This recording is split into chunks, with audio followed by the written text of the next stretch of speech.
सदा झैं आज पनि हाम्रो एउटा पुस्तक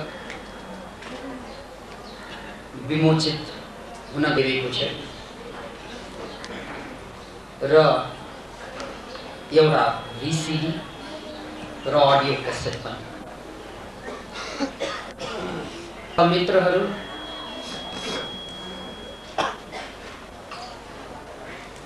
म जीवनको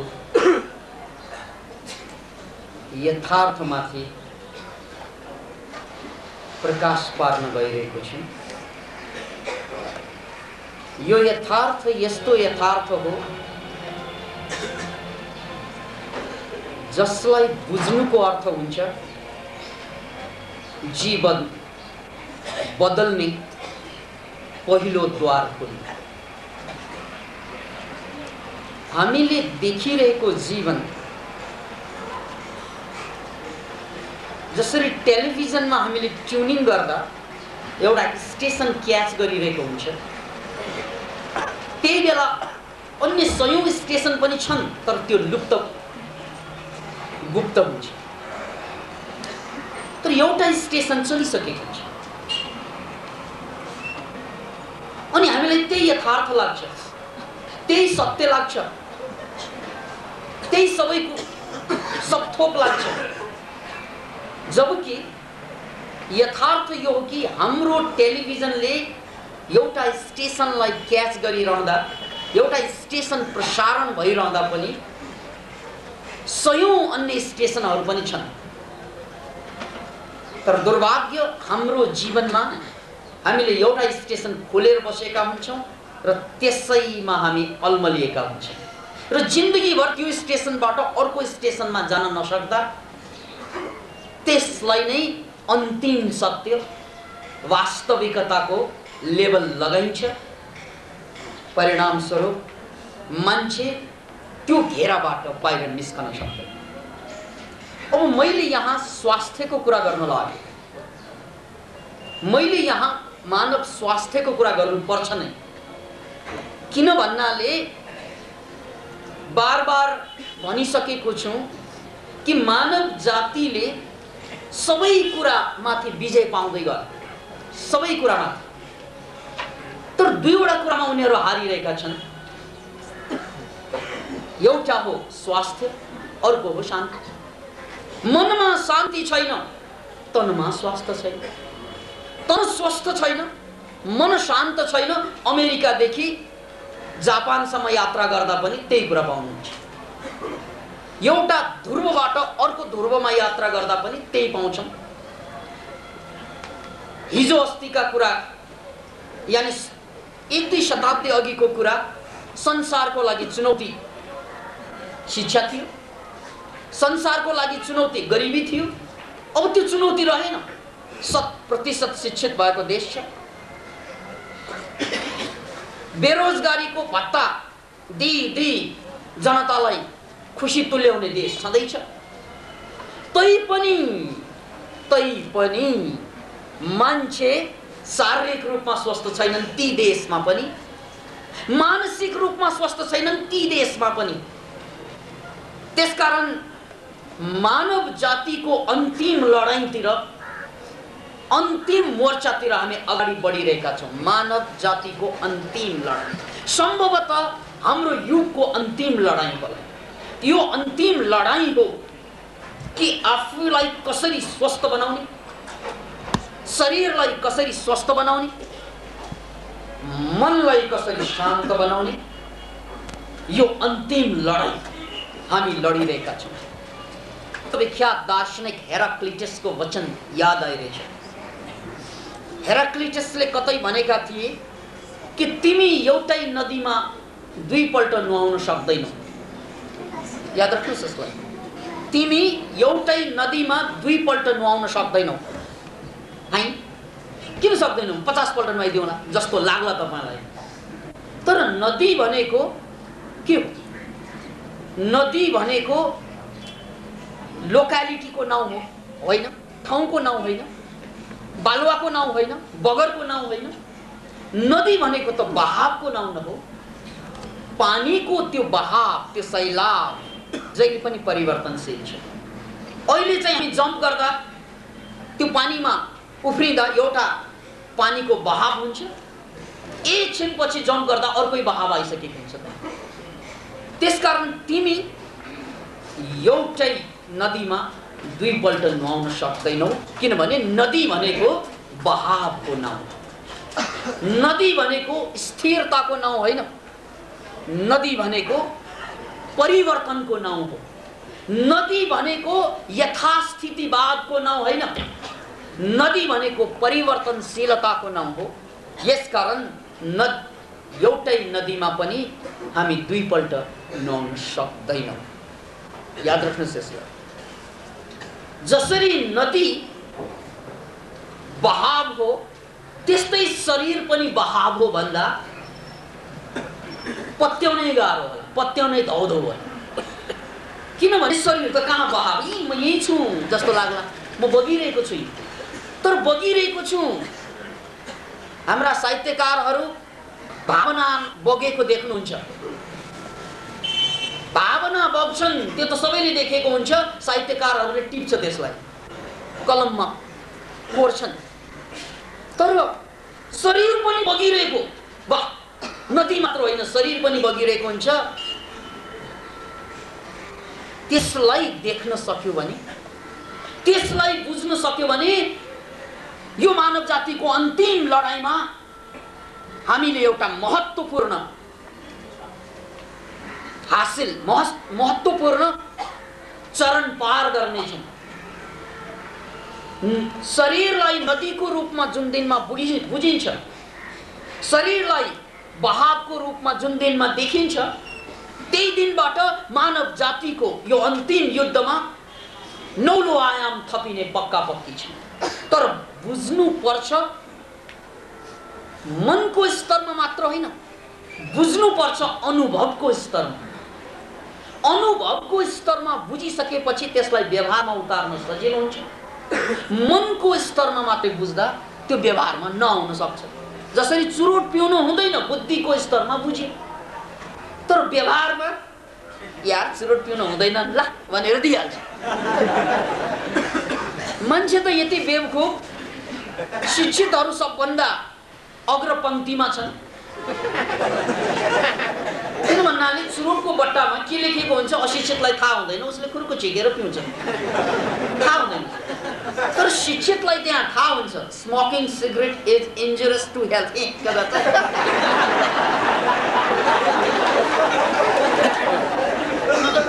उसको शिक्षा त्यो चुरोट भन्दा कमजोर छ। 1 रुपियाँ जाने 1 खिल्ली चुरोट भन्दा उसले 20 वर्ष लगाएर कमाएको शिक्षा कमजोर छ।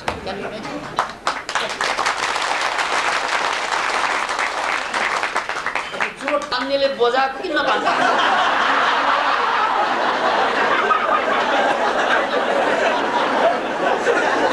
मलाई त शङ्का लाग्छ तपाईहरुलाई। जगजीत सिंह को गजल याद आइदियो मलाई। तुम इतना जो मुस्कुरा रहे हो, तुम इतना जो मुस्कुरा रहे हो, क्या गम है जिसको छुपा रहे हो।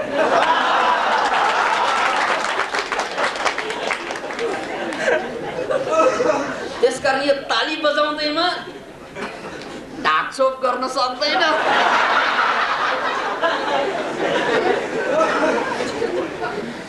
त मित्रहरू, त्यसैले चुरोटको डब्बामा लेखिएको जुन सेन्टेन्स छ त्यो पढ्न आउनु हाम्रो लागि अभिशाप। हामी अशिक्षित भइदिएको भएर याद राख्नुहोस् यसलाई, हामी अशिक्षित भइदिएको भए राम्रो कमसे कम चुरोटले खराब गर्छ भन्ने थाहा हुँदैन, सुई सुई तानिन्छ। त्यसलाई प्रज्ञा अपराध भनिदैन, कमसे कम हामी प्रज्ञा अपराध गर्दैनौँ। तर जब चुरोटमा लेखिएको, चुरोटको डब्बामा लेखिएको, बट्टामा लेखिएको त्यो लिटरेचरलाई हामी पढ्न सक्छौँ, स्ट्याटस वार्निङलाई, त्यो पढ्न सक्नु भनेको हाम्रो लागि अभिशाप भयो। किन भन्नाले हामीले 20 वर्ष लगाएर कमाएको शिक्षाको खिल्ली उड्यो, माखौल उडाइ। त्यसकारण हामी कति बेवकूफ छौं भन्ने कुरा एक बट्टा चुरोटले प्रमाणित गर्न सक्छ। स्यामुअल जॉनसन पहिलो डिक्सनरी लेख्ने मान्छे, इंग्लिश डिक्सनरीकार, कोशकार, त्यसलाई इंग्लिशमै लेक्सिकोग्राफर भनिन्छ। स्यामुअल जॉनसन पहिलो लेक्सिकोग्राफर थिए र उनले डिक्सनरी लेख्दा अहिलेको जस्तो होइन, अलिकति बेग्लै पारामा लेखेका थिए। त्यसमध्ये उनले चुरोटको टपिक्स अथवा चुरोटको बुँदामा आएर अडे र परिभाषा दिए। चुरोट के हो त भन्नाले चुरोट सुर्तीलाई कागजमा बेरिएको लामो लामो, त्यसको अगाडिको टुप्पोबाट धुवा निस्किरहेको हुन्छ र त्यसको पछाडिपट्टिको टुप्पोमा एउटा बेवकूफ उभिरहेको हुन्छ।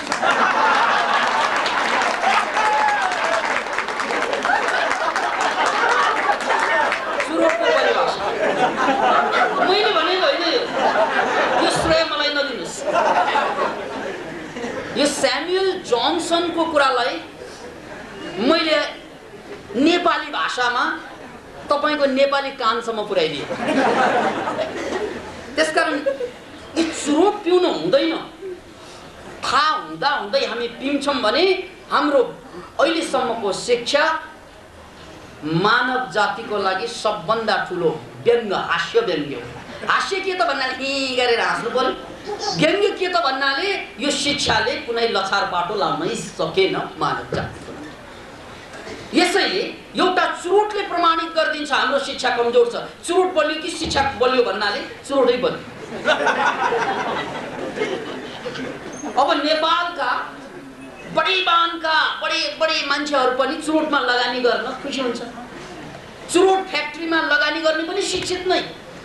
देशलाई दिशा निर्देश दिनुपर्ने मान्छेहरूले पनि चुरोटमा लगानी गर्नुमा आफूलाई गर्व ठान्छन् भने यो देशको पतन अवश्यम्भावी।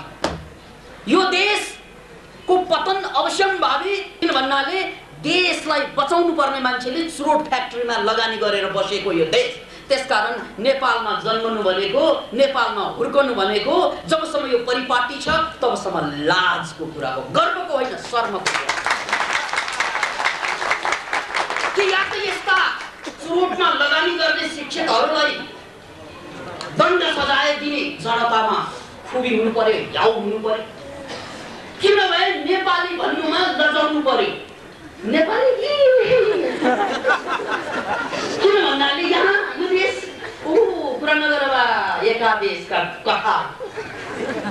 किन भन्नाले यहाँका पथ प्रदर्शकहरू यो देशलाई, जनतालाई केही दिने भन्ने मान्छेले पनि जनतालाई सिद्ध्याउने काममा लगानी गरिरहेको छ र त्यो लगानीबाट जबसम्म उनीहरूले हात झिक्दैनन् र झिकाउन हामीले सक्दैनौँ, हाम्रो उन्नतिको द्वार सदा सदाको लागि बन्दै रहन्छ।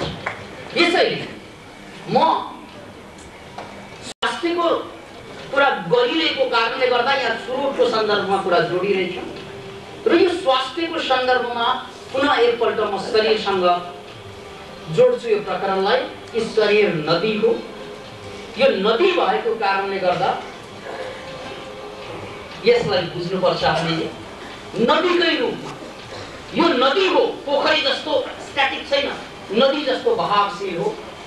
र याद राख्नुहोस्, संसारमा सबभन्दा खतरनाक रोगमा मुटुको रोग, संसारमा सबभन्दा खतरनाक रोगमा क्यान्सर, डायबिटिज, एड्सबाट मान्छे त कम मर्दैछ, तर मुटुको रोगबाट सबभन्दा बढी मरिरहेको छ। याद राख्नुहोस्। अब यसरी एउटा रोग लागेपछि हाम्रो विज्ञानले पनि हामीलाई चाहिँ सहयोग गर्न सकिरहेको छैन। मेडिकल साइन्सले पनि रोग लागिसकेपछि मान्छेलाई मुक्ति दिने न राजनीतिले सकिरहेको छ, न समाजको नीतिले, न धर्मले, न संस्कृतिले, केहीले पनि सकिरहेको छ। त्यसकारण हाम्रो अन्तिम लडाईँ कि मानव जाति कसरी रोगबाट मुक्त हुने, रोग मुक्त नस्ल मानव जातिको कसरी पैदा गर्ने, यो हाम्रो सबभन्दा ठुलो चिन्तन हुन सक्छ अहिलेको समयमा। यसकारण म शरीरलाई बहावको रूपमा हेर्दैछु। अब यो बहावको पहिलो उदाहरण के त भन्नाले हाम्रो शरीर यो शरीरको जुन तपाईँ छाला भन्नुहुन्छ नि, छाला, यो छाला 5 हप्तामा पूर्णतया परिवर्तन हुन्छ। 5 हप्तामा तपाईको 5 हप्ता अगाडिको छाला अहिलेको छाला त्यही होइन, याद राख्नुहोस्। 5 हप्तामा पुरै छाला चेन्ज हुन्छ, 3 महिनामा पुरै हाड चेन्ज हुन्छ। Can you imagine? र 3 हप्ताभित्र तपाईको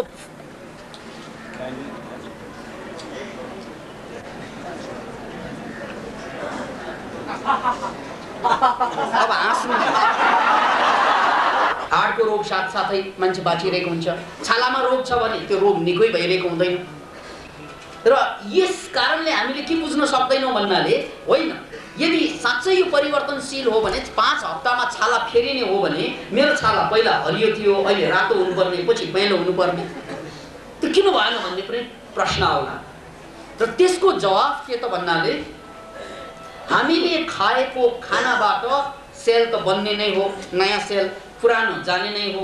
तर नयाँ सेल बन्दाखेरि त्यो नयाँ सेलसँग पुरानो सेलले मेमोरी माग्छ, मेमोरी। र त्यो मेमोरी, पुरानो सेल यदि कालो भए उसले नयाँ सेललाई पनि सूचना के दिन्छ भने त्यो पनि कालै हुनुपर्छ, कालो सूचना, इन्फर्मेसनको कारण। जसरी बाहुनको छोरो बाहुनै हुन्छ नि, नेवारको छोरो नेवारै हुन्छ नि, गुरुङको छोरो गुरुङै हुन्छ। किन भन्नाले प्रकृतिको कारणले होइन, संस्कृतिको कारणले बाउले खुसुको भनिदिइहाल्छ नि, नभनेको भयो कि खुसुको भन्नेलाई हामी संस्कृति भन्छौँ नि। यो संस्कृति हो कि षड्यन्त्र हो के थाहा?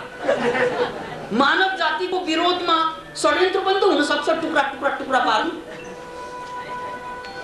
त्यसैले हाम्रो सेल्सहरू नयाँ उत्पादन भइरहेको कारणले गर्दा त्यो इन्फर्मेसन दिने जुन क्रम, यदि मेरो हाडमा टिबी छ, बोन टिबी छ अथवा कुनै रोग छ भने त्यो हाडले नयाँ सेल बनाउँदाखेरि त्यो इन्फर्मेसन पास गर्न रोक्न सक्यौँ भने नयाँ सेलमा रोग हुन्छ। जसरी एउटा भनौँ नेपाली भन्ने बच्चोलाई जन्मजातै नेपाली नभनिकन उसलाई कुनै देशमा हुर्काइदियो भने उसले आफूलाई नेपाली भन्न सक्दैन, किनभने इन्फर्मेसन छैन। त्यस्तै गुरुङको बच्चोलाई या नेवारको बच्चोलाई या कुनै जातिको बच्चोलाई इन्फर्मेसन नदिने हो भने उसले म यो हुँ भनेर जातीय पहिचान कायम गर्दैन। जातीय पहिचान त तब कायम हुन्छ जब मान्छेले खुसुको भन्ने काम जारी राख्छ।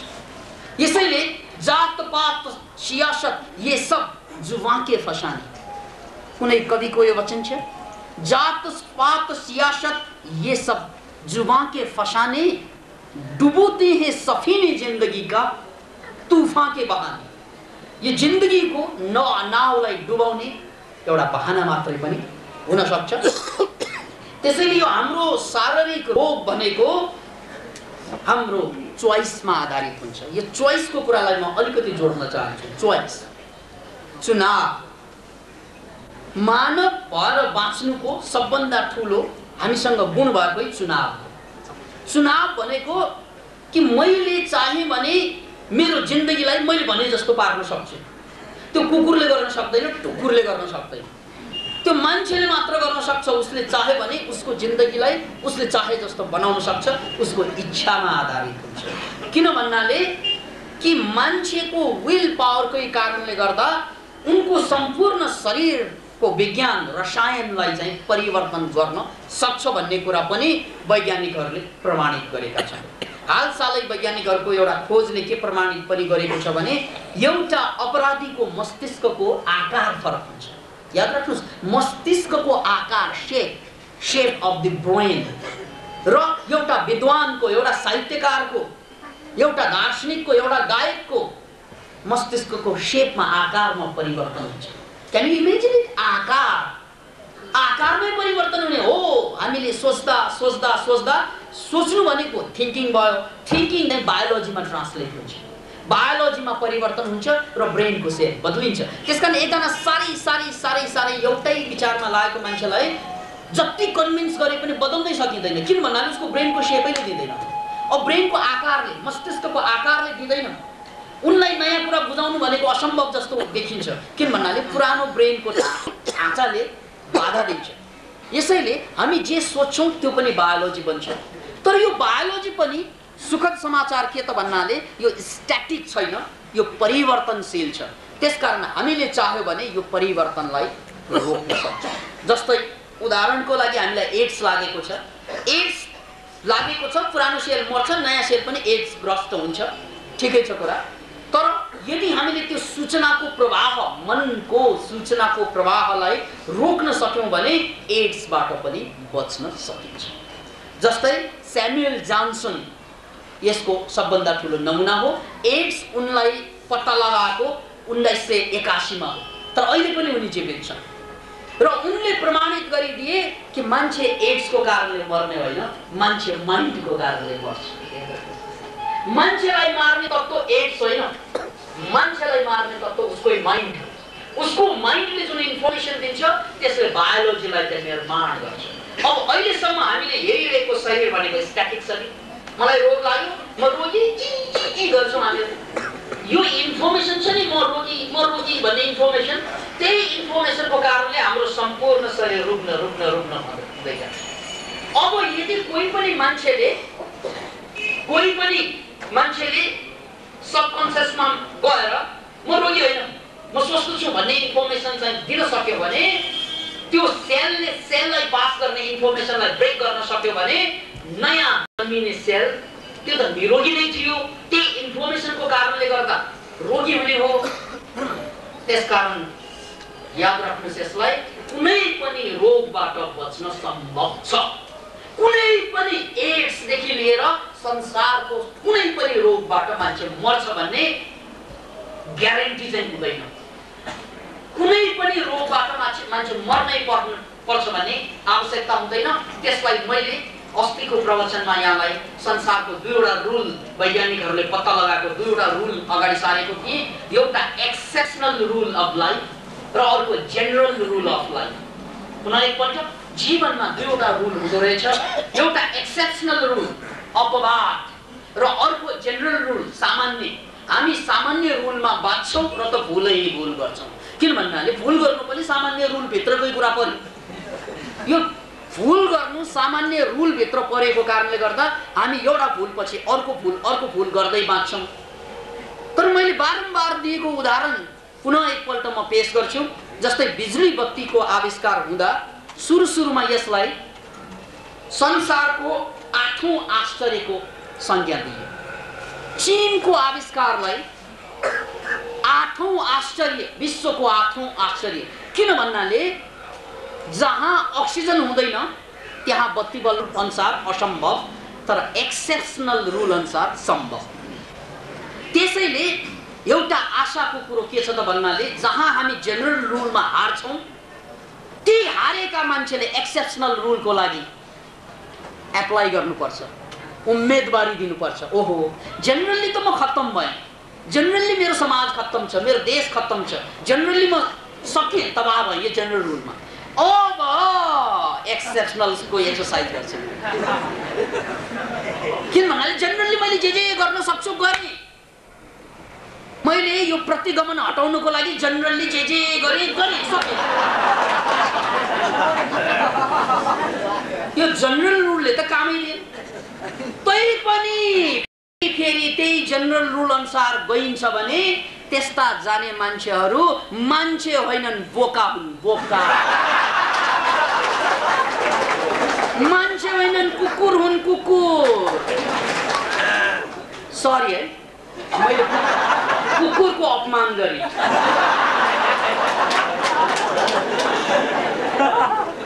जो बार गल्ती गर्छ, बार गल्ती गरिँदै सिद्धिन्छ, त्यस्तोलाई कुकुर भन्न पाइँदैन। किनभने ऊ कुकुर भन्दा तल छ। यो गाली होइन, यो बायोलोजीको कुरा गर्दैछु। गाली गर्ने मलाई क्या हैसियत हुन्छ, म नेतै होइन, म त डक्टर मान्छे। डक्टरले त तथ्य भन्ने हो, त्यसकारण मलाई गाली गर्ने अधिकारै छैन, गाली गर्दैन म। मेरो तथ्य सुन्नुहोस्। अब मान्छेको यो बेसिक ब्रेनको विशेषता के त भन्नाले आहार नभए निद्रा मैथुन, त्यहाँभन्दा बेसी केही पनि हुँदैन। किराहरू, रेप्टाइल्सहरू हेर्नुहोस् त बेसिक ब्रेन मात्रै हुन्छ उनीहरूको। त्यसकारण तपाईँले बाघलाई ट्रेन गर्न सकिन्छ, भालुलाई नचाउन सकिन्छ, तर गड्यौलालाई नचाउन सकिँदैन, ट्रेनिङ दिन सकिँदैन। गड्यौलालाई चिप्लेकिरालाई ट्रेनिङ दिएको देख्नु भएको छ कतै? किन भन्नाले उनीहरूको मेमोरी हुँदैन। मेमोरी नभएको कारणले गर्दा यिनीहरूको कमाल हेर्नुहोस्, सिल्किरा जहाँबाट हिँड्छ त्यहाँबाट फेरि कहिले पनि फर्केर आउँदैन, किनभने बिर्सिसक्यो। मस्तिष्कमा मेमोरी नै छैन। त्यही मेमोरी नभएको कारणले गर्दा एउटा चमत्कार अर्को के पनि हुन्छ भन्नाले त्यो किरा उडेर आउँछ।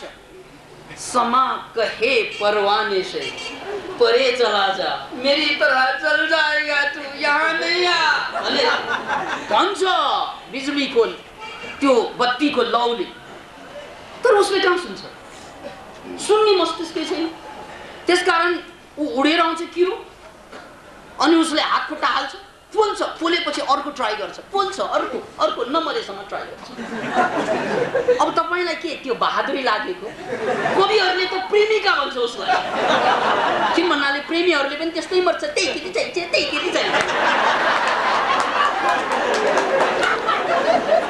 विलियम शेक्सपियरले भनेको कुरा यहाँ मिल्न आउँछ, लभ इज ब्लाइन्ड।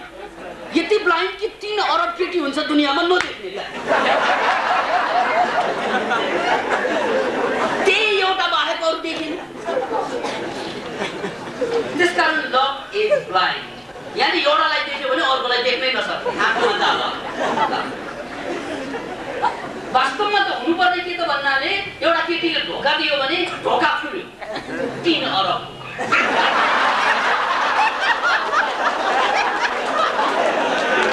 अरे यार, तेरो निरङ्कुश प्रेमको शासनबाट मुक्त भयो, यो त क्रान्ति हो।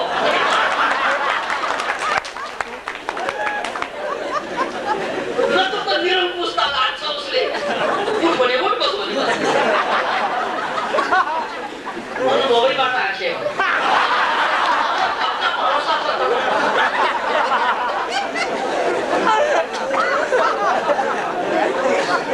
एउटा किरा उडेर आउँछ, नमरेसम्म ट्राई गर्छ। किन ट्राई गर्छ? प्रेमको कारणले होइन, बलिदानको भावनाले होइन, बहादुरीको कारणले होइन, मेमोरी नभएको कारणले। किनभने बेसिक ब्रेनमा मेमोरी हुँदैन, नभएको कारणले गर्दा एउटा हात झोस्छ, केले पोले थाहा नै हुँदैन, मेमोरी छैन, अर्को ट्राई गर्छ, नमरेसम्म ट्राई गर्छ। तर त्यसको ठाउँमा कुकुर भएको भए पोल्नासाथ भागा। त्यसकारण कुकुरमा मेमोरी छ, र मेमोरी भनेको बेसिक ब्रेन भन्दा माथि अर्को नियोकर्टेक्समा बेसिक ब्रेन भन्दा माथि मिड ब्रेन, यो म्यामेलियन ब्रेनमा हुन्छ, थ्यालेमस हाइपोथ्यालेमसमा हुन्छ। त्यसकारण त्यो कुकुरहरूसँग त त्यो डेभलप भइसकेको हुन्छ दोस्रो ब्रेन। त्यसैले उनीहरूले एउटा गल्ती गरेपछि अर्को गल्ती गर्दैनन्। त्यसकारण जसले बार बार गल्ती दोहोऱ्याउँछ उनीहरूलाई कुकुर भन्न पाइँदैन, उनीहरूलाई किरा भन्नुपर्छ। कुकुर भन्दा तल तपाईँले सेफ्टी ट्याङ्की कहिले देख्नु भएको छ? खोलेर त्यहाँ किरा स्याउ स्याउ स्याउ स्याउ परिरहेको हुन्छ। कसले कसलाई जन्माएको त्यहाँ हिसाब किताबै छैन, को कसको लागि बाँच्ने हिसाब किताबै छैन, जन्माउनेलाई पनि खाएछ, आफूलाई चाहिँ सम्भोग गराउनलाई पनि खाएछ। ओहो, त्यहाँ प्रेमको हिसाब होइन, सर्भाइभलको हिसाब छ। त्यहाँ जसरी भए पनि बाँच्नु पर्यो, जसरी भए पनि सत्ता चाहिन्छ, त्यस्तै जसरी भए पनि बाँच्नु पर्छ। त्यो मनोविज्ञानलाई बुझ्नुस्। त्यसैले जो कोही बार बार गल्ती गर्छन् उनीहरू सेफ्टी ट्याङ्कीका किरा हुन्। कुकुर नभन्नुहोस्, उनीहरूको इज्जत छ। कदा नभन्नुहोस्, मलाई दुःख लाग्छ। उनीहरूलाई ससम्मान उनीहरूको ठाउँ दिनुपर्छ। सेफ्टी ट्याङ्की। उनीहरू तबसम्म स्याउ स्याउ स्याउ स्याउ गर्छन् जबसम्म एकले अर्कोलाई खाँदै खाँदै सिद्धिँदैन र दिशा समाप्त हुँदैन, तबसम्म उनीहरू स्याउ स्याउ गर्छन्। अनि उनीहरूको चाहिँ स्याउ स्याउ गरेकोलाई आन्दोलन भन्न पाइँदैन।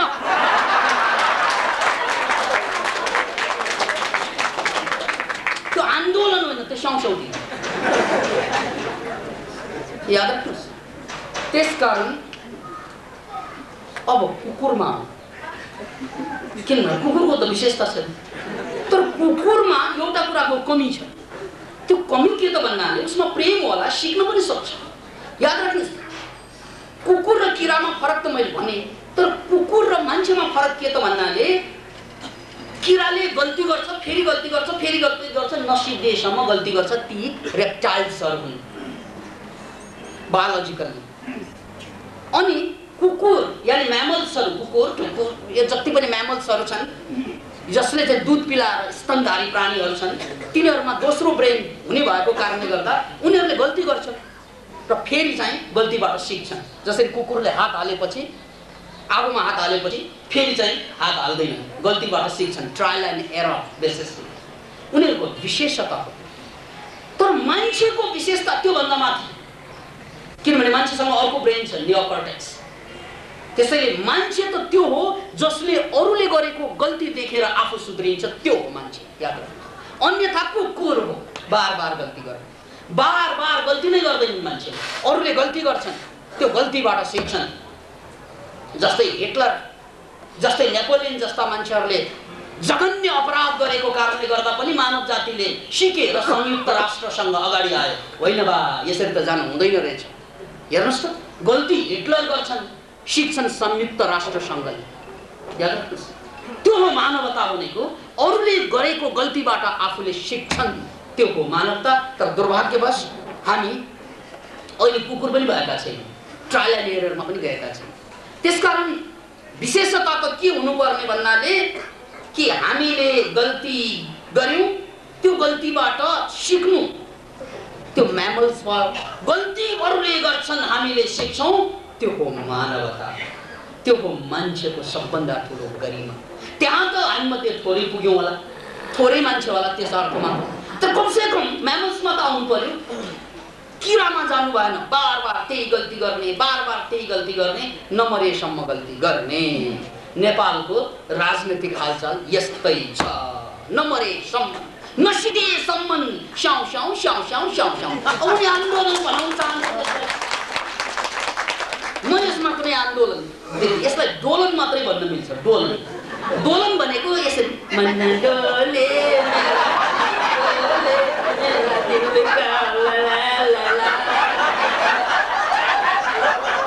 कौन दिखाए दरबार। यार, यो नेपाली जनतामाथि खेलवाड भयो। यसकारण अब हामी त्यहाँ राजनीतिक कुरा गरिरहेकै, हामी त स्वास्थ्यको कुरा गर्दैछौँ कि हाम्रो यो शरीर परिवर्तनशील छ। याद राख्नुहोस्, अन्तिम सूचना छ, 1 वर्षभित्र 98% सेलहरू समाप्त हुन्छ, नयाँ हुन्छ। त्यसकारण तपाईँ जुन 4 सालको जुन मान्छे हो अहिलेको त्यही होइन। भलेही तपाईँको जातिगत नाता छ नि, इन्फर्मेसनको कारण त्यो म त्यही मूर्ख हुँ, म त्यही गरिब हुँ, म केही गर्न सक्दिनँ, यो डायलगको कारणले त्यही आउँछ। तर जब डायलग फेरिन्छ, इन्टरनल इन्फर्मेसन जब फेरिन्छ, तब तपाईँको नयाँ पलाउने सेल पनि चाहिँ डिफ्रेन्ट हुन्छ। तपाईको अहिले रोग भएको सेल छ भने पछि रोग नभएको सेल आउँछ र यही हो सबभन्दा ठुलो मानव जातिको लागि आशा। यदि हामीले जीवन र जगतलाई हेर्ने दृष्टिकोणमा आमूल परिवर्तन ल्याउन सक्यौं भने हाम्रा सम्पूर्ण पुराना रोगहरू सदा सदाको लागि विसर्जित हुन्छन्। याद कतिपय केसमा मान्छेहरूलाई भ्रम के छ त अचेल भन्नाले ब्लड प्रेसर लाग्यो रे, कतिलाई चाहिँ अस्टियोपोरोसिस लाग्यो रे, के रोग लाग्यो भन्नासाथ हामी के खोज्छौं भन्नाले ये रोग लाग्यो तपाईले डाक्टरले पनि भन्छन् हेरिडिटरी हो कि अथवा तपाईका पुर्खाहरूलाई लागेकोले तपाईसम्म सरेको हो कि यो आधा सत्य मात्रै हो है, यो पूर्ण सत्य होइन। किन भन्नाले बाउलाई डायबिटिज हुँदैमा छोरालाई हुनै पर्छ भन्ने छैन, 50% मात्रै। जसरी बाउलाई डायबिटिज भएछ भने छोरोलाई छोरीलाई उनका सन्तानलाई हुने 50%, किनभने त्यो बिउको रूपमा त आउँछ, बाउबाट छोरो छोरीमा सन्तानमा बिउको रूपमा सर्छ, तर बिउ रूप हुन पाउँदैन तबसम्म जबसम्म मल र जल भेटाइँदैन। त्यसकारण बाउलाई चाहिँ डायबिटिज या ब्लड प्रेसर किन भयो त भन्नाले बाउले जथाभावी खाए, जथाभावी बाँचे, गर्नुपर्ने गरेनन्, नगर्नुपर्ने छोडेनन्। त्यसकारण बाउलाई डायबिटिज छ, बाउलाई अस्टियोपोरोसिस छ, बाउलाई विभिन्न किसिमका रोग छ भने तपाईलाई त्यही रोग आउनुपर्छ भन्ने छैन। तबसम्म जबसम्म बाउले खाएको खानुहुन्छ तब मात्र यो रोग लाग्छ। यदि बाउले खा जस्तो नखाने बहिष्कार, बाउले बाँचे जस्तो बाँच्दैन बहिष्कार, बाउले सोचे जस्तो सोच्दैन बहिष्कार गर्नुहोस्, तपाईको डायबिटिज भागा। किन भन्नाले बाउले ल्याएको कुरा भनेको बिउको रूपमा रहन्छ। बिउको रूपमा त्यो बिउलाई उमार्ने काम त बाउले खा जस्तो खानुपर्छ, आमाले चाहिँ खा जस्तै खानुपर्छ, दाइ भाइले खा जस्तै खानुपर्छ, त्यस्तै बाँच्नुपर्छ, त्यस्तै सोच्नुपर्छ। त्यसकारण तपाईले सम्पूर्ण सूचनालाई बदलिदिने हो भने बाउले खा जस्तो नखाने, बाउले बाँचे जस्तो नबाँच्ने, बाउले सोचे जस्तो नसोच्ने, अनि तपाईको रोग समाप्त। अब हेरिडिटरी रोग कट अफ हो। हेरिडिटरी रोगले मार्छ तबै मात्रै जब तपाईले पुर्खाको बिट समाउनुहुन्छ, पुर्खाको परम्परालाई धान्नुहुन्छ, त्यो नेगेटिभ परम्परालाई, अनि मात्रै तपाईलाई रोग सर्ने हो। अन्यथा रोग सदा सदाको लागि बाई बाई हुन्छ। किन भन्नाले शरीर त परिवर्तनशील नै छ। तर तपाईको परिवर्तन हुनुभयो, संस्कृतिको नाउँमा विकृति फैलाउनु भयो, संस्कृतिको नाउँमा चुरोट खाएर त भएन, संस्कृतिको नाउँमा जाँड भोकेर त भएन, संस्कृतिको नाउँमा रक्सी खाएर त भएन, संस्कृतिको नाउँमा स्वास्नीलाई चुटेर त भएन नि त, संस्कृतिको नाउँमा छोराछोरीलाई दमन गरेर त भएन नि त। हाम्रो परम्परा यस्तो त भन्न कहाँ पाइन्छ। त्यो परम्परा जुन विकृतको रूपमा आइरहेको छ त्यसलाई धान्ने हो भने रोग पनि परम्परागतकै रूपमा आउँछ। यसकारण एउटा आशा मानव जातिको लागि के छ त भन्नाले यो शरीर नदी हो, यो परिवर्तनशील हो, यो 1 वर्षभित्र 98% बदलिन्छ। त्यसकारण यसमा भएका सारा रोगलाई पनि नदीमा नै विसर्जन गर्न सकिन्छ। एउटै शर्त छ त्यसको लागि कि जिन्दगी बाँच्ने तरिका बदल्नु। त्यही हो मनोक्रान्ति भनेको, जीवन र जगतलाई हेर्ने दृष्टिकोणमा आमूल परिवर्तन ल्याउने र त्यसरी नबाँच्ने जसरी हाम्रा पुर्खाहरू बाँचे। नत्र पुर्खाहरूले गर्ने कुराहरू दोहोरिँदो रहेछ। जसरी चाहिँ नेपालमा 17 साल राणाकाल 46 साल दोहोरिएन। त्यो परम्परालाई तोड्नु छ भने यहाँको परम्परा तोड्नु पर्छ। यहाँको आफ्नो परम्परा तोड्ने होइन भने अरूको त्यो प्रतिगमनको क्रिया जहिले पनि जारी रहन्छ। त्यसमा शङ्कै नगर्नुहोस्। म यति भन्दै अब विमोचनतिर हस्तान्तर गर्दैछु कार्यक्रम।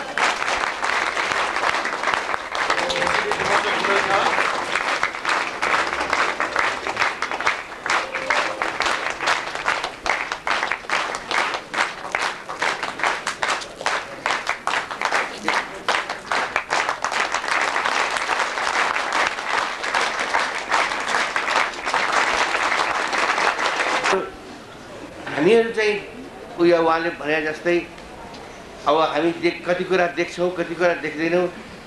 देखेकै च्यानललाई सही भन्न चाहन्छौँ, त्यही नै लेख्छौँ पनि फेरि, त्यो पनि हो हाम्रो पनि व्यवस्था। अब त्यस कारण हामी ज्ञानको त्यो सीमामा जान सक्दैनौँ। तर मलाई यदि मैले अब फेरि कुरा त्यही आउँछ कि जम्मै कुरा गर्यो, समय पायो भने चाहिँ म उहाँको प्रवचन बारम्बार सुन्न चाहन्छु। र मैले अघि त्यहाँ एउटा बहिनी हुनुहुन्थ्यो, मैले भने कि उहाँको बारेमा मैले थाहा पाएको कुरा यति हो, उहाँको नाउँ थाहा छ मलाई, उहाँको पेपरमा केही कुराहरू उहाँको बारेमा लेखेका थिए, त्यो मैले पढेको छु। तर दुर्भाग्य के भने न मैले ती च्यानलहरू हेरेँ जहाँ उहाँले प्रवचन दिनुहुन्छ। तर एक किसिमले राम्रो पनि भयो, किनभने आज प्रत्यक्ष रूपमा मैले यो श्रवण गर्न पाएँ। मैले किन यहाँ नेपालमा भनेर भनेको भन्नु होला भने आजभन्दा 25 वर्ष 30 वर्ष अघि रजनीश पुनामा हुन्थे, म पनि पुनामा थिएँ, पिएचडी गरेर थिएँ। म उनको पनि प्रवचन मैले सुनेको छु। र उहाँ र रजनीशमा खास केही भिन्नता धेरै छ।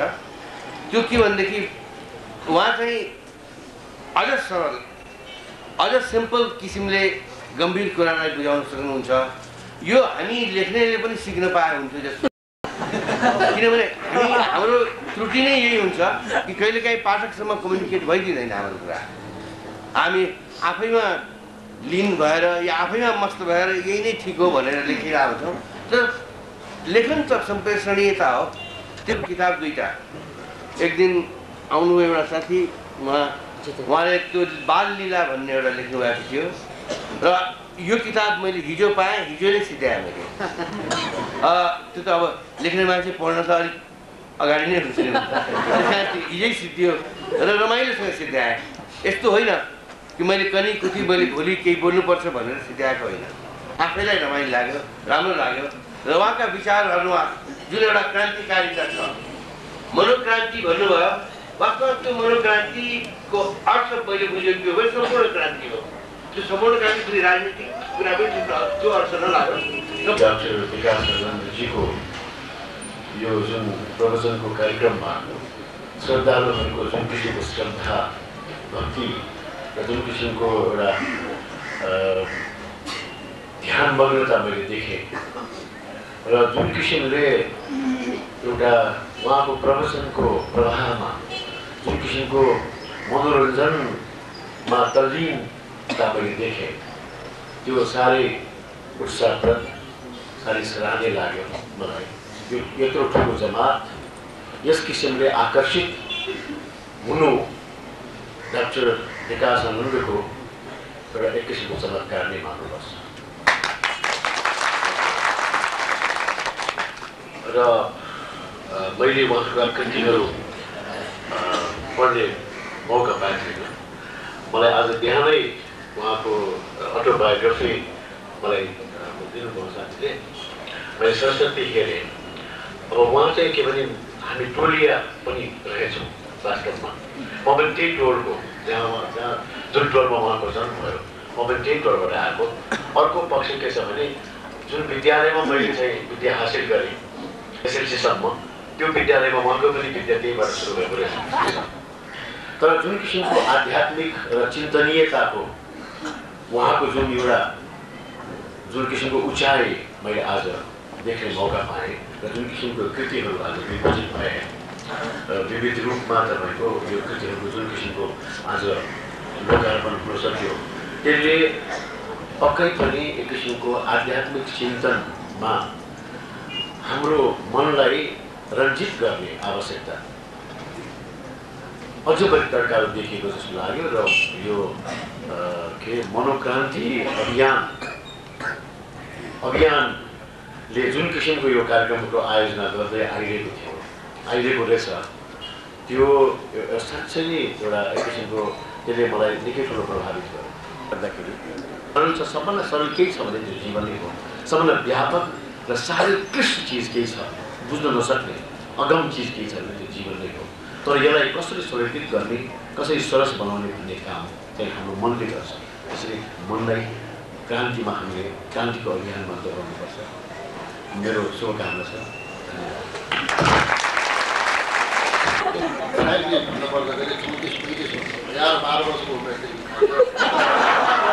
यो अब कति बट्टा छोडेर खाइयो, त्यो हरेक बट्टामा सिगरेट इन्जोर यस्तो नदेखा थाहा नभए होइन, अरूहरूको नदेखा होइन, अरूहरूको नसुन्या होइन, अब कोही हेर्दै पिउँदै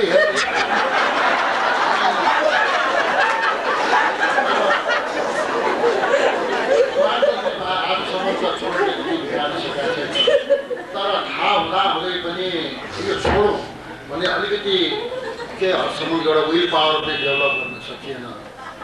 जब कि यहाँ मनको कुरा आयो, आफूले चेन्ज गर्नुपर्ने, आफू कस्तो छु, कस्तो हुनुपर्छ, के भयो भने ठिक हुन्छ भनेर त्यो सोचेर त्यो अनुसार आफूलाई परिवर्तन गर्न पर्ने भन्ने जुन किसिमको यो फिलोसफिकल माने थेम छ। अब त्यो थेममा एउटा चुरोटै छोडेर जस्तो व्यक्ति परियो। तर पनि जति विचारधाराहरू सुने सायद पहिलोचोटि हो र डाक्टर साहबले यहाँ हरेक हप्ता हुन्छ भनेर मलाई अघि भन्नुभएको थियो। र यो सङ्गठनबाट एक दुईवटा डाक्टर साहबको किताबहरू पढौँ, यसले आफ्नो माइन्डमा आफ्नो उसमा कतिको परिवर्तन पक्कै पनि लिएर अगाडि विल पावर डेभलप गर्न सकौँ। अरूहरूको आफूले परिवर्तन गर्न सकौँ र अरूहरूको भलाइ चिताएर बाँचुन्जेल अरूहरूको भलाइ चिताएर अरूहरूको कुनै किसिमको हात नगरेर प्रशंसा बटुल्दै गएर जिउन सक्नु, स्वस्थ भएर जिउन सक्नु। त्यसको लागि डाक्टर साहबको विचारधाराहरू यो पढ्ने र यसमा अलिकति बढी ध्यान दिन सक्यो भने निश्चय नै पनि केही गर्न सकिन्छ भन्ने मलाई चाहिँ लाग्छ। यति भनेर यो आज यो जुन समारोहमा बोलाएर मौका दिनुभयो, बडा खुसी लाग्यो सुनेर, यो सबै विचारधाराहरू सुनेर र तपाईँहरूको यो विलिङनेस, इन्ट्रेस्ट यति चिसोमा बिहान यत्रो ध्यान यस देखेर मलाई डबल खुसी लाग्यो। मेरो पछिका दिनहरूमा पनि सायद आइन्छ होला, यहाँ नभए उता बसेर भए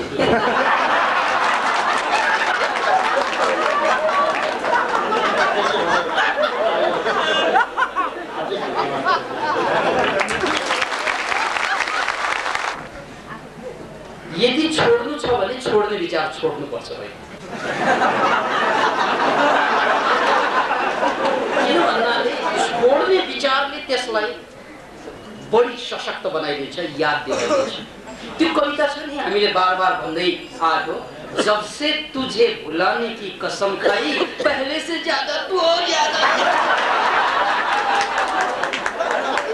त्यसैले एउटा सूत्र छ, स्रोतको याद आउन साथ केही पनि म छोड्ने होइन, म भोलि पिउने।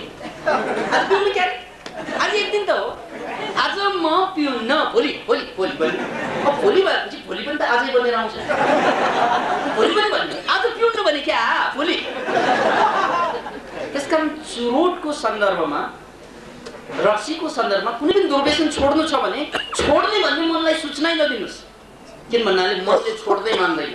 छोड्नुको नाउँमा त हामीले सक्यो भने पिसाब पनि छोड्दैन। त्यसकारण कति मान्छेले त जाडो महिनामा चाहिँ टाइप गरेर बस्छ, छोड्नु नलाग्दैन क्या।